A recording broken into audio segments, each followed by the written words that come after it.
পরবর্তী সময়ে মহান আল্লাহ তাআলা আদম জাতিকে বানানোর জন্য সিদ্ধান্ত নিয়ে নিল। আমার বন্ধুগণ, আল্লাহ তাআলা যখন এই আদম জাতিকে বানাইলেন, দুনিয়ার জমিন থেকে মাটি নিয়ে নিল। এ বন্ধুগণ আমার, আল্লাহর ফেরেশতা মণ্ডলীদেরকে পাঠাইয়া দিল, একজন একজন করে সকলকেই পাঠানো হলো। যেমন ধরে নেন, জিবরাইল আলাইহিস সালামকে পাঠানো হলো, জমিন থেকে মাটি নিয়ে আসো, আদম বানাবো। জিবরাইল আমিন জমিনের মধ্যে রওনা হয়ে গেল, মাটি অনুনয় বিনয় করা শুরু করিয়া দিল। এ আল্লাহর ফেরেশতা, আমি মাটিকে দিয়া আদম বানাইবো, ইনসান বানাইবো। যদি তারা গুনার কাজ করে, ভালো কর্ম যদি না করে, আল্লাহর জাহান্নামের আগুনের মধ্যে পোড়া লাগবো। আমি মাটি ওই জাহান্নামের আগুন সহ্য করতে পারবো না, আমাকে তুমি নিও না। আল্লাহর ফেরেশতা ঘুরে গেল, এমন করে করে প্রত্যেকজন ফেরেশতা চলে আসলো। আমার বন্ধুগণ, কেউ মাটি নিতে পারলেন না। সর্বশেষ আমার বন্ধুগণ, যেই ফেরেশতা, ও মুসলমান বন্ধুগণ আমার, পৃথিবীর যত মখলুকাত আছে, প্রত্যেকটা মখলুকাতের যিনি জান কবজ করে, তার নামটা কি গো? জোরে বলেন। আজরাইলকে পাঠাইয়া দিল। আজরাইল চলে আসলো মাটি নেওয়ার জন্য। মাটি কান্দে আর বলে, এ ভাই আজরাইল, আমাকে তুমি নিও না, আমাকে দিয়ে আদম বানাইব। আদম বানাইলে আমাকে দিয়ে আদম বানানোর পরে আল্লাহ যদি নাফরমানি করে, জাহান্নামের আগুনের মধ্যে পোড়া লাগবো, আমি সহ্য করতে পারবো না। আজরাইল মানবেন না। আজরাইল বললেন, তুমি যতই অনুনয় বিনয় করো না কেন, এইটা তো আমি আসি নাই নেওয়ার জন্য, আমাকে হুকুম করা হয়েছে, ওই আল্লাহর হুকুম নিয়ে আমি তোমাকে নেওয়ার জন্য এসেছি। বন্ধুগণ, ওই আজরাইল, মুসলমান বন্ধুগণ আমার, আমারও জানটা কবজ করবে, আপনারও জানটা কবজ করবে। আপনার আমার জান কবজ করার সময় কোন প্রশ্ন করবে? কথা বলেন না কেন? পারমিশন চাইবো কি? যে পারমিশন দাও, আমি তোমার জানটা নিয়ে যাই, চাইবো পারমিশন? একজন ব্যক্তি পারমিশন চেয়েছিলেন বন্ধু, তিনি হইলেন আমার বন্ধু, আপনার নবী, আমার নবী, নবীদের নবী, কুল কায়নাতের নবী, ফেরেশতাদের নবী, আল্লাহর নবী। চিল্লাইয়া বলেন সুবহানাল্লাহ। মুহাম্মাদুর রাসূলুল্লাহ সাল্লাল্লাহু আলাইহি ওয়াসাল্লামের জান কবজের আগে বন্ধুগণ পারমিশন চেয়েছিলেন। দুনিয়ার মধ্যে কারো পারমিশন চাই নাই। আমার বন্ধুগণ, এই আজরাইল জান কবজের সময় কোনদিন কান্দেন না। জান কবজের সময় বন্ধুগণ কোনদিন কারো অনুনয় বিনয় শুনেন না। কিন্তু বন্ধুগণ আমার, একদিন সাদ্দাতকে আল্লাহ তাআলা ধনাঢ্য ব্যক্তি বানিয়েছিলেন, মালদার বানিয়েছিলেন। তিনি যখন তামাম ধনী হইয়া গেল, অহংকার আসিয়া গেল, দুনিয়ার মধ্যে জান্নাত বানাইলেন। এ বন্ধুগণ আমার, জান্নাতের ভিতরে যখন ঢুকবো, এমন সময়ের মধ্যে আল্লাহ তাআলার হুকুম আসিয়া গেল, এ আজরাইল, আমি তোমাকে হুকুম করলাম, তুমি সাদ্দাতের জান কবজ করিয়া আনো। এ বন্ধুগণ আমার, আজরাইল চলে আসলো, আসিয়া দেখে বিশাল কারবার, ওইখানে এখন প্রবেশ করব। এই সময় আল্লাহ হুকুম করলো জান কবজের জন্য। আজরাইলের অন্তরটা একটু গলে গেল। এ বন্ধুগণ আমার, আজরাইলের অন্তর গলে গেল, চোখের মধ্যে পানি পানি এসে গেল। আল্লাহ ডাক দিয়া বলেন, আজরাইল কান্দো কেন? আজরাইল ডাক দিয়া বলেন, আল্লাহ, তুমি এমন সময়ের মধ্যে পাঠাইলা, তার জীবনের আখিরি ইচ্ছা হয়তো এইটা হইতে পারে, এমন সময় তুমি পাঠাইলা। বলে, আজরাইল, তুমি তো কোনোদিন কারো জান কবজ করার সময় কান্দো নাই, আজকে তোমাকে প্রথম দেখলাম কান্দিলা, আরো কোনোদিন কেঁদেছো নাকি? বলে, হ আল্লাহ কেঁদেছি। বলে, কোন দিন কেঁদেছিলা? বলে, সমুদ্রের মধ্যে একটা নৌকা রওনা হয়ে গেল, নৌকাটা যাইতে যাইতে সমুদ্রের ঢেউ আসিয়া ওই নৌকাটা চুরমার হইয়া গেল, ফুটা হইয়া গেল। সমুদ্রের মধ্যে নৌকার ভিতরে পানি ঢুকিয়া গেল, পানি ঢোকার জন্য নৌকা নৌকাটা সমুদ্রের মধ্যে চুরমার হইয়া গেল। অনেক মানুষ ওইখানে আসিল, কেউ দুনিয়া থেকে বিদায় হয়ে গেল, কেউ ওই নৌকার তক্তা ধরিয়া বাঁচার জন্য চেষ্টা করতেছে। তার ভিতরে একজন আল্লাহ তোমার বান্দি ছিল, ওই বান্দিটা গর্ভবতী ছিল। আল্লাহ গো, ওই গর্ভবতী মহিলাটা একটা তক্তা ধরে বাঁচার জন্য চেষ্টা করতেছে। আল্লাহ গো, এমন সময়ের মধ্যে আল্লাহ গো তার সন্তান দুনিয়ার জমিনের মধ্যে জন্ম নিয়ে নিল। এমন সময় আল্লাহ তার সন্তান এই দুনিয়ার জমিনের মধ্যে জন্মগ্রহণ করল। মা কি করলেন?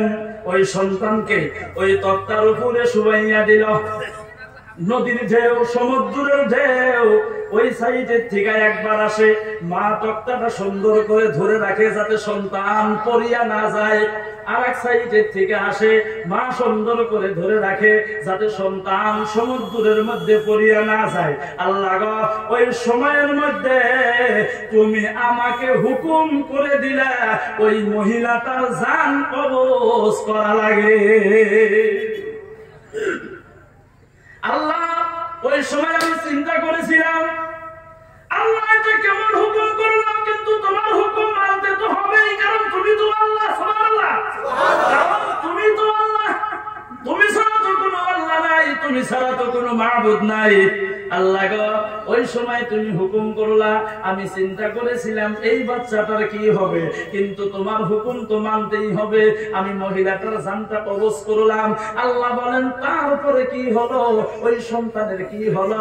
আল্লাহর ফেরেশতা আজরাইল বলেন, আল্লাহ আমি তো জানি না তারপরে কি হলো। আল্লাহ ডাক দিয়ে বলেন, রে আজরাইল, তুমি একটু মনোযোগ দিয়া শোনো, মনটা কানটা লাগাইয়া খাড়া করিয়া শোনো। তারপরে ওই সন্তানকে আমি আল্লাহ আমার কুদরতের দ্বারাই লালন পালন করেছি। আমি আল্লাহ তাকে কুদরতের দ্বারাই বড় বানাইয়াছি। আমি আল্লাহ তাকে দুনিয়ার মধ্যে সম্পত্তি দিয়া দিলাম। আমি আল্লাহ তাকে মালদার বানাইয়া দিলাম। আমি আল্লাহ তাকে ধনাঢ্য ব্যক্তি বানাইয়া দিলাম। আজকে যিনি জান্নাতের দিকে রওনা হয়ে গেল, এই সাদ্দার অন্য কেউ না, অন্য কেউ না, ওই যে সমুদ্রের মধ্যে যেই মায়ের গর্ভে থেকে জন্ম নিয়েছিল, তার মা সমুদ্রের মধ্যে ইন্তেকাল হইয়া গেল। ওই সন্তান হলো আজকের এই সাদ্দার। এ বন্ধুগণ আমার, আজরাইল শুধুমাত্র এই দুইটা সময় কেঁদেছিল, অন্য কোনদিন কান্দেন নাই। এ মুসলমান বন্ধুগণ আমার, আল্লাহ তাআলা এই যে জিন জাতি বানাইলো, ইনসান জাতি বানাইলো, জান্নাতের ভিতরে ইনসান বানাইলো, জান্নাতের ভিতরে জিন জাতি বানাইলো। আমার বন্ধুগণ, আল্লাহ তাআলা জিন এবং ইনসান বানানোর পিছনের মূল কারণটা হলো, আমার বন্ধুগণ, আল্লাহ পবিত্র কোরআনের মধ্যে বলেন, وما خلقت الجن والإنس إلا ليعبدون। জোরে জোরে বলেন সুবহানাল্লাহ।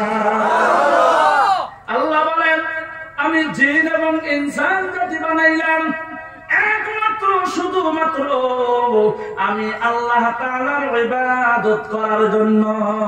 আরো জোরে বলেন সুবহানাল্লাহ। লা ইলাহা ইল্লাল্লাহ, বলো লা ইলাহা ইল্লাল্লাহ, জোরে লা ইলাহা ইল্লাল্লাহ, বলো লা ইলাহা ইল্লাল্লাহ, জোরে লা ইলাহা ইল্লাল্লাহ, লা ইলাহা ইল্লাল্লাহ। যার দেলে আছে আমার আল্লাহর ভয়, যার দেলে আছে রে আল্লাহর ভয়, যার দেলে আছে আল্লাহর ভয়। আল্লাহ আল্লাহ সব সময়, যার দেলে আছে রে আল্লাহর ভয়, যার দেলে আছে আল্লাহর ভয়। আল্লাহ আল্লাহ সব সময়, তাহার নীতিরা ভালো লাগে না, এই দুনিয়া ভালো লাগে না, ভালো লাগে শুধু আল্লাহ। বলো লা ইলাহা ইল্লাল্লাহ, জোরে জোরে লা ইলাহা ইল্লাল্লাহ,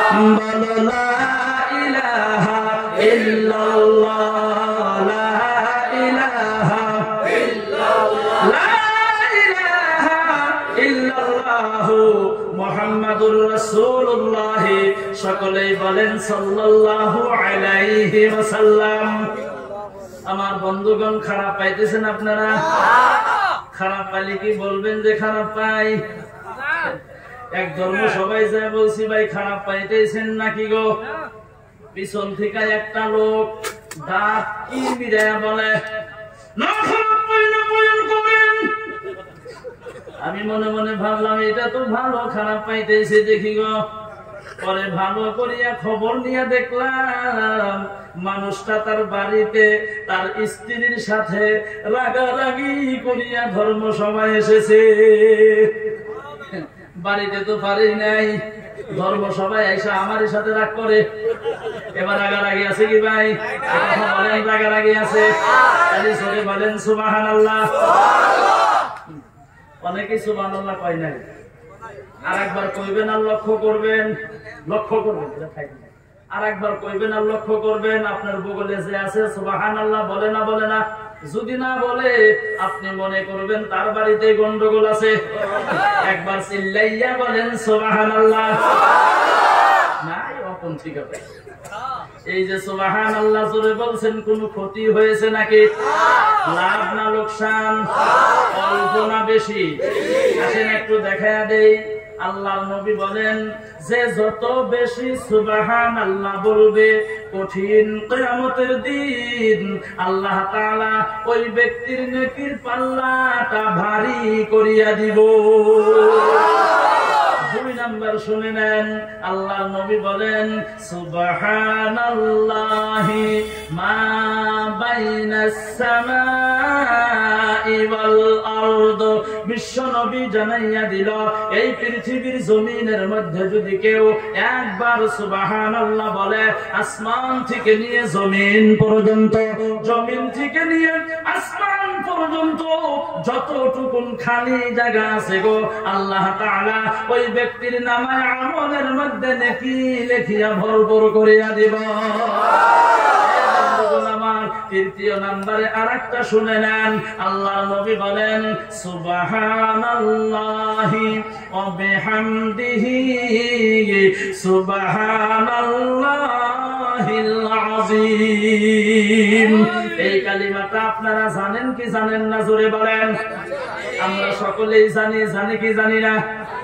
বন্ধুগণ আমার, ছোটবেলায় যখন মক্তবে পড়েছি, আমাদের যারা শিক্ষাগুরু ছিল, আমাদের যারা ওস্তাদ ছিল সুবাহি মক্তবে, এই কালিমাটা শিক্ষা দেওয়া হতো। এবার করেন কে? এই কালিমাটা শিক্ষা দিয়েছেন একটা স্টাইলে বলে কি, দুইটি কালিমা জবানে হালকা মিজানে ভারী। এক নম্বরে হলো সুবহানাল্লাহি ওয়া বিহামদিহি, দুই নম্বরে হলো সুবহানাল্লাহিল আযীম। মনে আছে না নাই? জোরে বলেন। আমার আল্লাহর নবী জানাইয়া দিল এই কালিমাটা যদি কেউ একবার উচ্চারণ করে, আল্লাহ তাআলা আল্লাহর কুদরতি হাতের দ্বারা ওই ব্যক্তির জান্নাতের মধ্যে একটা খেজুর গাছ লাগাইয়া দেয়। দুনিয়াটা যখন গায়েব হইয়া যাইব, দুনিয়াটা যখন পানি আর পানি হইয়া যাইব, ও বন্ধুগণ আমার, হাসরের মাঠ যেদিন কায়েম হবে, মহান আল্লাহ তাআলা যেদিন আমার আপনার হিসাব নেওয়া আরম্ভ করিয়া দিব, যারা জান্নাতি আল্লাহ তাদেরকে জান্নাতের মধ্যে পাঠাইয়া দিবেন, আর যারা জাহান্নামী হবে গো, আল্লাহ তাদেরকে জাহান্নামের মধ্যে পাঠাইয়া দিবেন। বন্ধু, এবার যারা জান্নাতে, কিছু সংখ্যক জান্নাতীরা দেখবে আমিও জান্নাতি, আমার সঙ্গে অমুকেও জান্নাতি, কিন্তু আমার জান্নাতের মধ্যে লক্ষ লক্ষ খেজুর গাছ দেখি, অমুকের জান্নাতের মধ্যে কেন একটা খেজুর গাছ নাই? খেজুর গাছ ওলা জান্নাতি আল্লাহ তাআলার সঙ্গে কথা বলবেন না, দেখবে খেজুর গাছ ওলা জান্নাতি ডাক দিয়ে বলবেন মাবুদ,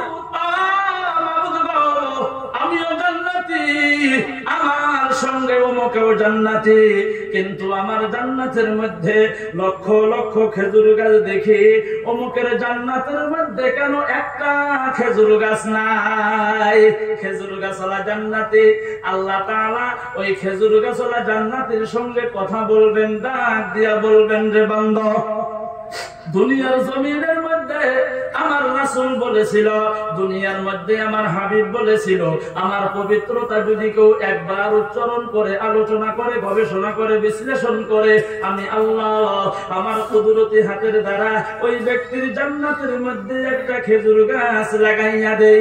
আরে বান্দা, দুনিয়ার জমিনের মধ্যে তুমি আমার কথা বেশি বেশি করে স্মরণ করেছিলা, আমার পবিত্রতা বেশি বেশি করে আলোচনা করেছিলা, সেই জন্য আমি আল্লাহ তোমার জান্নাতের মধ্যে লক্ষ লক্ষ খেজুর গাছ লাগিয়ে দিয়েছি।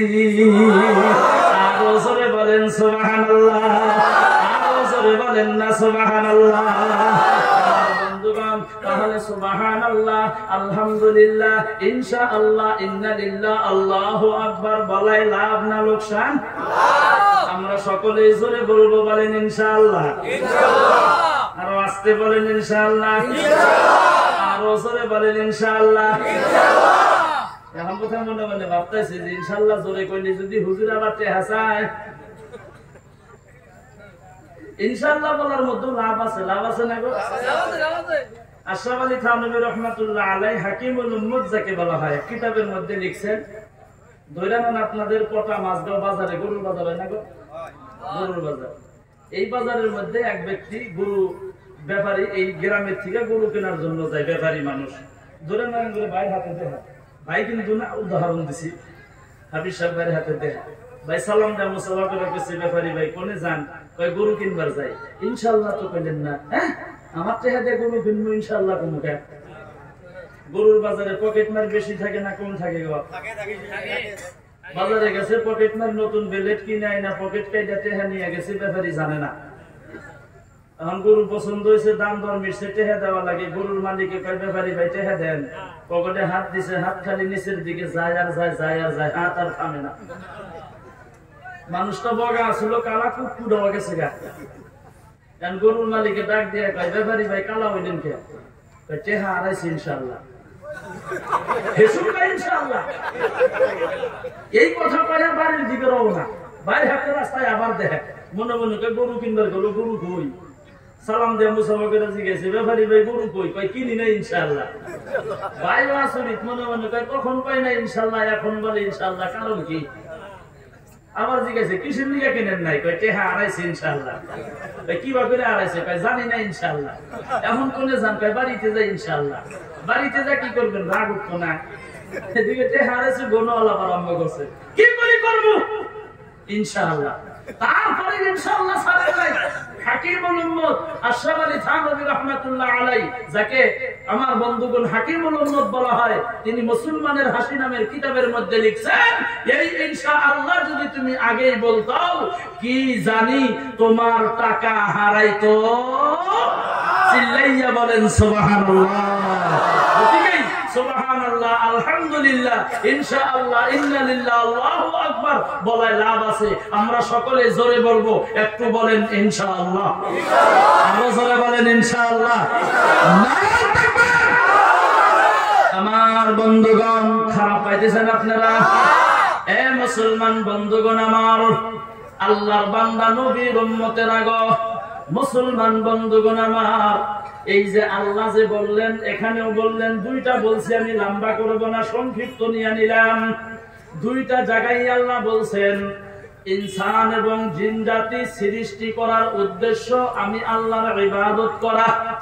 আর এক জায়গায় মধ্যে বলছেন, মা বাবার ইহসানের আগেই যে কথাটা আল্লাহ বলছেন, আমি আল্লাহ সিদ্ধান্ত নিয়েছি, আমি আল্লাহ ফয়সালা করেছি, আমি আল্লাহর ইবাদত করো। দুইটা বললাম, আরো অগণন আছে। এ বন্ধুগণ আমার, ইবাদত করার কথা আল্লাহ কিসের জন্য বন্ধুগণ বললেন? বলার মূল কারণটা হলো, আমার বন্ধুগণ, আল্লাহ জান্নাত বানাইছেন, আল্লাহ তাআলা জাহান্নাম বানাইছেন। এ বন্ধুগণ আমার আল্লাহ চান না আমার বানানো বান্দা বান্দি জাহান্নামের মধ্যে চলিয়া যাক। এটা আল্লাহ কোনো সময় চান না। তার দলিল দিয়ে নেন।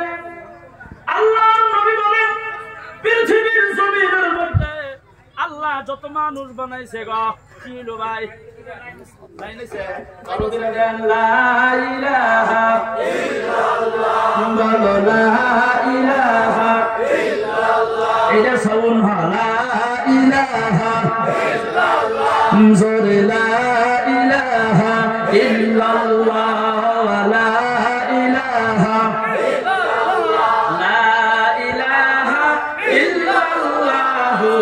মুহাম্মাদুর রাসূলুল্লাহ সকলেই বলেন সাল্লাল্লাহু আলাইহি ওয়াসাল্লাম। এ বন্ধুগণ আমার একটু মনোযোগ দিবেন। আমার বন্ধুগণ তার এক নাম্বার দলিল আল্লাহ তাআলা যে বললেন আমি আল্লাহ চাই না আমার বানানো বান্দা বান্দি জাহান্নামের মধ্যে চলে যাক, এটা আল্লাহ কোনো সময় চান না। কারণ আল্লাহ দুনিয়ার জমিনের মধ্যে যত মানুষ বানাইছে এ ভাই এত জোরে কথা বলেন কি আপনারা ইহিনকা থেকে তো উহুনের ইহিনে আওয়াজ বেশি হয়।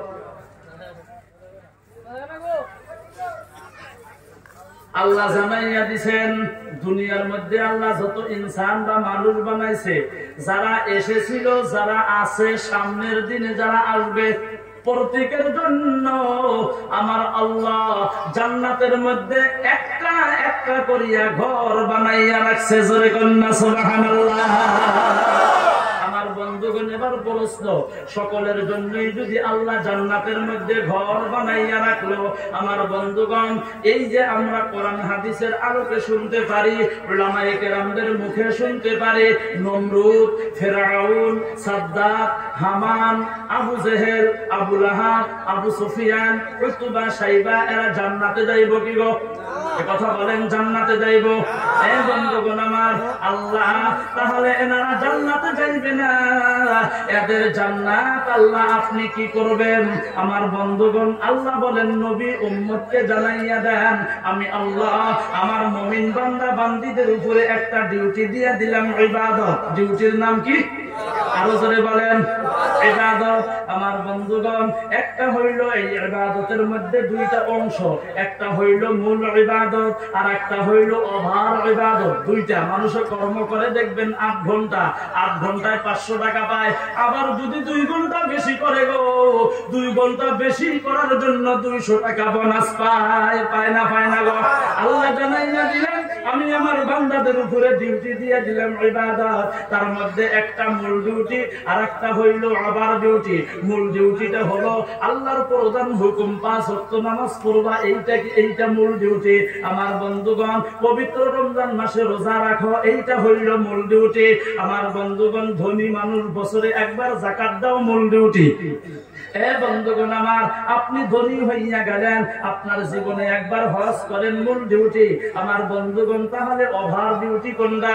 এই যে আপনি 5 ওয়াক্ত নামাজ পড়বেন, মাঝে মধ্যে নফল পড়েন, মাঝে মধ্যে তাহাজ্জুদ পড়েন, মাঝে মধ্যে ইশরাক নামাজ পড়েন, সালাতুত তাসবিহ পড়েন, সালাতুল হাজাত পড়েন, এইগুলি হইল ওভার ডিউটি। আপনি বছরে একবার রোজা রাখেন, রমজান মাসের মূল ডিউটি। তারপরে মাসে মাসে আপনি কোন মাসে 2টা রোজা রাখেন, কোন মাসে 5টা রাখেন নফল রোজা। আমার বন্ধুগণ এইটা ওভার ডিউটি। আপনি বছরে একবার যাকাত দেন, মূল ডিউটি। তারপরে মাঝে মধ্যে যাকাত আমার বন্ধুগণ সাদকা দেন, আমার বন্ধুগণ খয়রাত করেন, এইটা হইল ওভার ডিউটি। আমার বন্ধুগণ আল্লাহ জানাইয়া দিল ওই যে মূল ডিউটি যারা করলো আমি আল্লাহ তাদেরকে তো তাদের যা বানানো জান্নাত তো আমি আল্লাহ দিয়া দিব। এই যে ওভার ডিউটি যারা করলো আমি আল্লাহ এই যে নমরুদ, হামান, ফেরাউন, সাদ্দাদের বানানো জান্নাত গুলা ওভার ডিউটি করনেওয়ালা মুমিনদেরকে বোনাস দিয়ে দিব। আরো জোরে বলেন সুবহানাল্লাহ। তাহলে ইবাদতের মধ্যে 1 নম্বরে হলো আল্লাহর প্রধান হুকুম নামাজ। 1 নম্বরে কি ভাই? আরো জোরে বলেন, আরো জোরে বলেন। আল্লাহর নবী হাদিস শরীফের মধ্যে বলেন আল্লাহর নবীকে প্রশ্ন করা হলো আইয়ুল আমালি আহাব্বু ইলাল্লাহ, নবী গো আল্লাহর কাছে সবথেকে বেশি মহব্বতের আমল কোনটা? আল্লাহর নবী জানাইয়া দিল as-সালাতু আলা ওয়াক্তিহা। আল্লাহর কাছে মহব্বতের আমল হইল সময় মতো নামাজ আদায় করা। সময় মতো কি পড়া? নামাজ আমরা পড়ি কি গো? কয়জনই পড়ি, খারাপ পাইবেন না, ক্ষমা চাইলাম। ধর্ম সভায় বসলাম কবরস্থানের উন্নতি কল্পে, যে জায়গার মধ্যে প্রত্যেকজন ব্যক্তি যাওয়া লাগবে, কেউ বলতে পারবে না আমি ওইখানে যাব না, পারবে কেউ? কেউ পারবে না। কিন্তু বন্ধুগণ মাপ চাইলাম প্রথমে, এশার নামাজ কয়জনে পড়িয়া ধর্ম সভায় বসেছে? হাত তুলেন না, হাত তুলেন না। যদি বলি হাত তোলেন, 2-4 জনে তুলবো, অধিকাংশ দেখবেন মাথাটা নিচের দিকে দিয়া এই শিখের মধ্যে খাই যাইব। কথা বলেন, কথা ঠিক কিনা? এ বন্ধুগণ আমার, মুসলমান ভাইয়ারা, আল্লাহ তাআলা নামাজের হুকুম করলেন। ও বন্ধুগণ আমার, এই নামাজটা আল্লাহ বিশ্ব নবীকে দাওয়াত দিয়া নিয়ে গেলেন মেরাজে। আল্লাহ তাআলার নবীকে 50 ওয়াক্ত নামাজ দিয়ে দিল। লম্বা কথা জানেন আপনারা, আল্লাহর নবীকে বললেন, মুসা নবী কি আনলেন? বলে আমার উম্মতের জন্য 50 ওয়াক্ত নামাজ। বলে পারবো না, কমাইয়া আনেন। কমাইতে কমাইতে 5 ওয়াক্ত রইয়া গেল। আল্লাহর নবী জানাইয়া দিল, এই 5 ওয়াক্ত নামাজ যদি কেউ আদায় করে, আল্লাহ 50 ওয়াক্ত নামাজের সওয়াব দিয়া দিব। আমার বন্ধুগণ শুধু তাই না, আরো ঘোষণা দিয়া দিল, 5 ওয়াক্ত নামাজ যদি কেউ পড়ে, আল্লাহ 5টা পুরস্কার দিয়ে দিব। 1 নাম্বার পুরস্কার, রিজিকের জিম্মাদারি আল্লাহ গ্রহণ করিয়া নিব। 2 নাম্বার পুরস্কার, আমলনামা ডান হাতের মধ্যে দিয়ে দিব। 3 নাম্বার পুরস্কার, ফুলসিরাতের রাস্তাটা আল্লাহ বিজুলি আকারে পার করিয়া দিব। 4 নাম্বার পুরস্কার, কবরের আযাব আল্লাহ তাআলা মাফ করিয়া দিব। 5 নাম্বার পুরস্কার, আল্লাহ বিনা হিসাবে জান্নাতে দিয়ে দিব। আমার বন্ধুগণ, তাহলে নামাজ পড়া দরকার আছে না নাই? বা আর লাহে বলেন, আছে না নাই? তাহলে আমরা সকলেই পড়বো, বলে বলেন ইনশাআল্লাহ। আমরা সকলেই পড়বো, বলি ইনশাআল্লাহ। কয়দিন? সপ্তাহে না ডেইলি? ডেইলি। এ বন্ধুগণ আমার, কিন্তু নামাজটা মানুষ পড়াও জানে না। অনেক মানুষ আছে নামাজ জানে না, আছে না? আমরা এখানে এক মসজিদে ইমাম সাহেব নামাজ পড়াইতেছি, তো সবাই লাইন গেছিল না গো? লাইন গেছিল না? কথা কয় না, লাইন গেছিল না? লাইন গেছিল। নামাজ পড়াইতেছেন, ইমাম সাহেব নিয়াত বান্ধিছে, সূরা ফাতিহা পড়তেছে, আলহামদুলিল্লাহি রাব্বিল আলামিন আর রহমানির রহিম মালিকি ইয়াউমিদ্দিন ইয়্যাকা না'বুদু ওয়া ইয়্যাকা নাস্তাঈন পড়তেছেন। পড়তে পড়তে হঠাৎ করে লাইন গেছে গা। লাইন যায় না, এই লাইন গেছে গা। এক মুক্তাদি ফট করে নামাজের মধ্যে থেকে কয় কি, হ্যাঁ মানে লাইন গেছে গা। কথা কর, নামাজের মধ্যে হ্যাঁ বলি নামাজ হবো, লাইন গে হ্যাঁ। দুপুরে এক ধর্মসভায় গেছি, মাগরিবের আযান দিছে, বললাম তাহলে জামাতের নামাজটা পড়েই নেই। 1 রাকাত গেছে গা, 2য় রাকাত পাইছি। যার বলে দাঁড়াইছি রমজান সাহেব পড়া এক যুবক, নিয়ত বান্ধিছি, কিরিং কিরিং ফোন বাজে। আমি বললাম আমারটাই বাজে নাই। ফট করে পকেটের থেকে বাই করে রিসিভ করে কয়, হ্যালো নামাজে আছি, পরে নাই নামাজে কথাটা। বগলে যারা আছে খল্লত করে আইসা দিছে। আমারও তো আশা আছে, এখন আমি যদি আসি মাসে করবো বক্তা আসে। চেষ্টা খুব করলাম মাস মনে, কিন্তু রহামারি নাই, বাড়া গেছে। কেউ উপায় নাই, পরিস্থিতি বাধ্য করছে। নামাজের মধ্যে কথা কয়, নামাজটা কিভাবে পড়া লাগে জানে না, জানে না। কত মানুষ দেখবেন আত্তাহিয়াতুল শুরুতে বসে যায়, আশহাদু আল্লা ইলাহা ইল্লাল্লাহ আঙ্গুল উঠায় নামায় না, কথা কয় না, উঠায় নামায় না। কত মানুষ দেখবেন আশহাদু আল্লা ইলাহা ইল্লাল্লাহ পায়ের আঙ্গুলে এটা করতেই থাকে, মনে করে সেরকম বেশি স্টার্ট দিছে, এটা করতে থাকে বন্ধ বন্ধ। আমার বন্ধুগণ, নামাজ পড়া ভালো করিয়া জানে না, গতিকে নামাজ দরকার আছে না গো? নামাজ যদি শিখতে চান ধর্ম সবাই হবো না, এটা আমার কমেন্ট করলাম, ধর্ম সবাই হবো না। কারণ এখানে বক্তারা বুকবো, সৈন্যওয়ালা শুনবো, লাস্টে দোয়া করে যাইতে গেলে খিচুড়ি খাইবো, গলায় ঠেকবো, পানি গিলা খাবো, পানির হাতে হাতে সব খাওয়া লাগবে। বাড়ি পর্যন্তই যায় না সবাই, ইহিনে খালি পয়সা গল্প করবো। কালকে দেখবেন ধর্ম সবার কথা, 4 দোকানে পয়সা গল্প করবো। বাহ, বক্সিরহাট থেকে যারা বক্তাই ছিল গো, মুখ্য অতিথি আব্দুল মকিদ ভাই, বা যারা বক্তা গো, হাই রে পাহাড়ে চার দোকানদার কয় ভাই আমি তো দোকানদার ব্যস্ততা নিয়ে যাইতে পারি না, কি কইছে? ওই যেটা কলা পারে না কইছে কি কয় হাই যে কলা পারে গো, কি কইছে অল্প কয় এই যেটা কইছে না কইছে কি হেইটা কও। তাই ভাষায় প্রকাশ করা যায় না, তার মানে একটা মনে নাই। এটা বাস্তব, ভাষার জন্য বলি নাই, এটা বাস্তব বলছি। গলার সুর যদি ভালো হয় তাহলে আমার কাছে বক্তা ভালো, গলার সুর যদি ভালো না হয় এটা বক্তা হইল না। ভাই বাসকান্দি হুজুর রহমাতুল্লাহ আলাইহি ছিল, বর্তমানেও আমাদের ইয়াহিয়া হুজুর আছে, গোবিন্দপুর সাইদ আহমদ হুজুর আছে। এনারা যদি কোনো জায়গায় যায় এরা কোনো সুর দিয়ে বয়ান করে না, হাসি মজাক ঠাট্টা তামাশা করে না, এরাই যে নরমালি কথা বলেন, তারপরে মানুষ এনাদের পিছনে মাছির মতো ভিন ভিন ভিন ভিন করে, ঠিক কিনা কর? আর আমরা সুর দিয়ে বয়ান দেই, হাসি আবার কান দিই, তারপরে মানুষ শুনতে চায় না। কারণ কি জানেন? ওনাদের ভিতরে যেটা ছিল আমাদের ভিতরে সেটা নাই। মানে বক্তাও যেমন শ্রোতাও তেমন, এখলাস উঠে গেছে গা, তাই না হুজুর? এখলাস উঠে গেছে গা। গতিকে বন্ধুগণ, ধর্ম সবাই বসে গেল নামাজের কথা পড়া লাগবে এটাই শুনবেন, পর্দা করা লাগবে শুনবেন, সুদ খাওয়া যাবে না খালি শুনবেন। কিন্তু হিকমার দিকে যদি চান, শেখার জন্য যদি ইচ্ছা আগ্রহ আছে, দুইটা জায়গা, একটা কওমি মাদ্রাসায় যান আর একটা আপনি তাবলীগ জামাতে যান, দুইটা রাস্তা আছে শেখার জন্য। 3 দিনকার নেশাবে যাইবেন, কমসে কম আত্মাহিয়াত শিক্ষা দিয়ে আবার কবতালি কও, কহারেন না আবার শিখাইবো কও, আবার পারেন না আবার শিখাইবো, তাবাদে কব কও।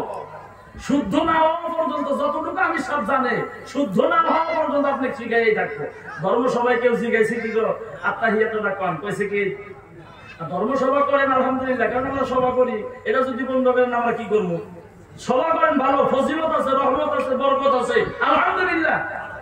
কিন্তু সবার সাথে সাথে আপনি 3 দিন নেশাবে যান, মসজিদে ইমাম সাহেবের সাথে সম্পর্ক রাখেন, আলিমুল আমাদের সাথে সম্পর্ক রাখেন, নামাজ শেখেন, ওযু শেখেন, গোসল শেখেন। ওযু জানে না? আমি 3 দিনকার নেশাবে গেছিলাম, কয়টা কলেজের স্টুডেন্ট নিয়ে, পেশাব পায়খানা করে এসে ওযু করে, আগে পাও ধোয়। বললাম কি করো? কয় পাও ধুই। কে ওযু করো? ওযুই তো করতেছি। বললাম পাও দাও কাকে? কলেজ থেকে উপরে উঠে ওযু করে, কলেজ থেকে উপরে ওঠে। এটা বাস্তব বলছি ভাই। গতিকে নামাজ ওযু দরকার আছে, কথা বলেন আছে না নাই? আরো জোরে বলেন আছে না নাই? আমি এই কথাই এই পর্যন্ত রাখলাম। 2 নম্বরে আসে, নামাজের পরে পরে আল্লাহ নবী বলেছেন যে আল্লাহর কাছে মহব্বতের আমল হইল আল্লাহর কাছে সময় মতো নামাজ পড়া। সময় মতো কি পড়া? আমরা সকলে সময় মতো নামাজ পড়বো তো ভাই? সকলে হাত তুলে দেখান তো, নারায়ে তাকবীর। আল্লাহ কবুল করেন, বলেন আমিন। নামাজের পর সাহাবা প্রশ্ন করলেন, হুজুর তারপরে কোনটা আল্লাহর কাছে মহব্বতের আমল?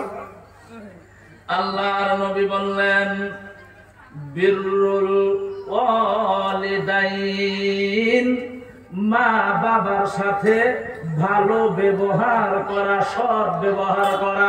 জোরে বলেন না সুবহানাল্লাহ, আরো জোরে বলেন সুবহানাল্লাহ। আমার বন্ধুগণ, হাদিসের মাফহুম, হাদিসের মধ্যে পাওয়া যায় বিররুল ওয়ালিদাইন আফদালু মিনাস সালাতি ওয়াস সাওমি ওয়াল উমরাতি ওয়াল হজ্জি ওয়াল জিহাদি ফি সাবিলিল্লাহ। সিল্লাইয়া বলেন সুবহানাল্লাহ। আল্লাহর নবী ঘোষণা দিয়ে দিল, তুমি যদি তোমার মা বাবার মুখ থেকে এতটুকুন হাসি ফুটাইতে পারো, কথা বোঝা যায় ভাই? তুমি যদি তোমার মা বাবার মুখ থেকে এতটুকুন হাসি যদি তুমি ফুটাইতে পারো, তোমার ক্যাপাসিটির মাধ্যমে যেভাবে পারো সেটা তোমার ইচ্ছা, তোমার ক্যাপাসিটি। এ বন্ধুগণ, আমার ক্যাপাসিটি কিভাবে করবেন? আপনি মাছগাঁও বাজারে গেলেন, বাড়ির জন্য মাংস কিনলেন, চাউল কিনলেন, ডাল কিনলেন, সবজি কিনলেন, কাপড় চোপড় কিনলেন, বাজার করা সমস্ত কিছু বন্ধুগণ শেষ হইয়া গেল। এ বন্ধুগণ আমার, সর্বশেষে বাড়ির দিকে রওনা হইয়া গেলেন। আমার বন্ধুগণ, পকেটের মধ্যে হাতটা ঢুকাইয়া দেন, পয়সা নাই, শেষ হইয়া গেছে। মাত্র 2 টাকা 3 টাকা পকেটের মধ্যে আছে। ওই 2 টাকা 3 টাকা দিয়ে রে বন্ধু আপনি একটা দোকানের মাধ্যম থেকে একটা আপেল কেনেন, নাইবা 1 2 4 5টা আঙ্গুর ফল কেনেন। কেনেন, নাইবা 1 প্যাকেট চানা কেনেন, নাইবা 5 টাকা দিয়ে 1 প্যাকেট বিস্কুট কেনেন, ওই চানা বিস্কুট নাইবা আপেল কমলা বাড়িতে নিয়ে আসেন। বাড়িতে আসার পর আম্মা জানের হাতের মধ্যে দিয়ে দেন। আম্মা জানের হাতের মধ্যে দিয়ে আপনি বলেন, মা বাবা, ও মা গো, এইটা আমি শুধুমাত্র তোমার জন্য নিয়ে এসেছি, অন্য কারোর জন্য আনি নাই। এইটা কিন্তু তুমি একা একা খাইবা, তুমি কিন্তু তোমার নাতি পুতিকে দিবা না। এই কথা বলে আপনি রওনা হন। মা মুখের মুস্কি হাসি মারিয়া বলবে, আমার পাগল ছেলে গো, আমি কি আমার নাতি পুতিকে ছাড়া খাইতে পারমনি? কথা কোন ঠিক কিনা? বন্ধুগণ আমার, আল্লাহর নবী এই কথাটাই বলছেন, তুমি যদি তোমার মা বাবার মুখ থেকে তুমি তোমার ক্যাপাসিটির মাধ্যমে যদি এতটুকু হাসি ফুটাইতে পারো, আল্লাহর নবী বললেন আসসালাহ, আল্লাহর নবী বললেন আফদালু মিনাস সালাতি ওয়াস সাওমি ওয়াল উমরাতি ওয়াল হজ্জি ওয়াল জিহাদি ফি সাবিলিল্লাহ। কবুলিয়াত নামাজের চাইতে, কবুলিয়াত উমরার চাইতে, কবুলিয়াত হজের চাইতে, কবুলিয়াত যাকাতের চাইতে বেশি নেকি আল্লাহ তাআলা আপনার নামায়ে আমলের মধ্যে বন্ধুগণ লিখিয়া দিব না।